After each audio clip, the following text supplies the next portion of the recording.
Sa gitna ng mga diskusyon tungkol sa tinaguriang Nepo babies, mga anak ng kilalang personalidad na umano'y nakikinabang sa impluwensya at yaman ng kanilang pamilya, isang pangalan ang lumutang bilang positibong ehemplo, si Kris Aquino. Marami akong pinagdaanang pagsubok pero isa lang ang hindi ko pwedeng kaligtaan, ang pagiging tapat sa bansa ko. Kung kaya kong magtrabaho ng marangal, kaya ko ring magbayad ng buwis ng tama. Utang natin ito sa bayan. Kris Aquino, isang viral Facebook post mula sa kanyang impersonator na si Tita Chrissy Aquino, ang nagpuri kay Aquino dahil sa kanyang transparency at kasipagan sa pagbabayad ng tamang buwis. Base sa datos ng Bureau of Internal Revenue, BIR, umabot sa 322 na milyong piso ang kabuoang income tax na binayaran ng aktres at TV host mula 2008 hanggang 2015. Noong 2011, kinilala si Aquino bilang top taxpayer ng bansa matapos magbayad ng mahigit 49.87 na milyong piso.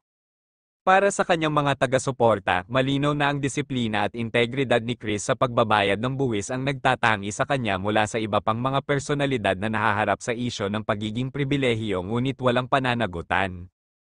Bagamat kilala bilang Queen of All Media, ipinapakita ng record na ito na higit pa sa kanyang kasikatan, pinahahalagahan ni Kris ang pagiging responsableng mamamayan, sa kabila ng lahat ng intriga at pagsubok na dumaan sa kanyang personal na buhay, nananatili ang kanyang reputasyon bilang isang artistang marunong tumupad sa kanyang obligasyon.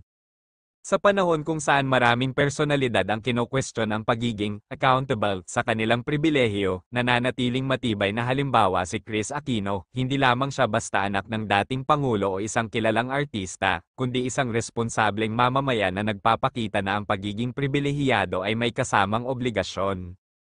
Sa gitna ng mga diskusyon tungkol sa tinaguriang Nepo babies, mga anak ng kilalang personalidad na umano'y nakikinabang sa impluwensya at yaman ng kanilang pamilya, isang pangalan ang lumutang bilang positibong ehemplo, si Kris Aquino. Marami akong pinagdaanang pagsubok pero isa lang ang hindi ko pwedeng kaligtaan, ang pagiging tapat sa bansa ko. Kung kaya kong magtrabaho ng marangal, kaya ko ring magbayad ng buwis ng tama. Utang natin ito sa bayan. Kris Aquino, isang viral Facebook post mula sa kanyang impersonator na si Tita Chrissy Aquino, ang nagpuri kay Aquino dahil sa kanyang transparency at kasipagan sa pagbabayad ng tamang buwis. Base sa datos ng Bureau of Internal Revenue, BIR, umabot sa 322 na milyong piso ang kabuoang income tax na binayaran ng aktres at TV host mula 2008 hanggang 2015. Noong 2011, kinilala si Aquino bilang top taxpayer ng bansa matapos magbayad ng mahigit 49.87 na milyong piso. Para sa kanyang mga taga-suporta, malinaw na ang disiplina at integridad ni Kris sa pagbabayad ng buwis ang nagtatangi sa kanya mula sa iba pang mga personalidad na nahaharap sa isyo ng pagiging pribilehiyo ngunit walang pananagutan. Bagamat kilala bilang Queen of All Media, ipinapakita ng record na ito na higit pa sa kanyang kasikatan, pinahahalagahan ni Kris ang pagiging responsableng mamamayan, sa kabila ng lahat ng intriga at pagsubok na dumaan sa kanyang personal na buhay, nananatili ang kanyang reputasyon bilang isang artistang marunong tumupad sa kanyang obligasyon.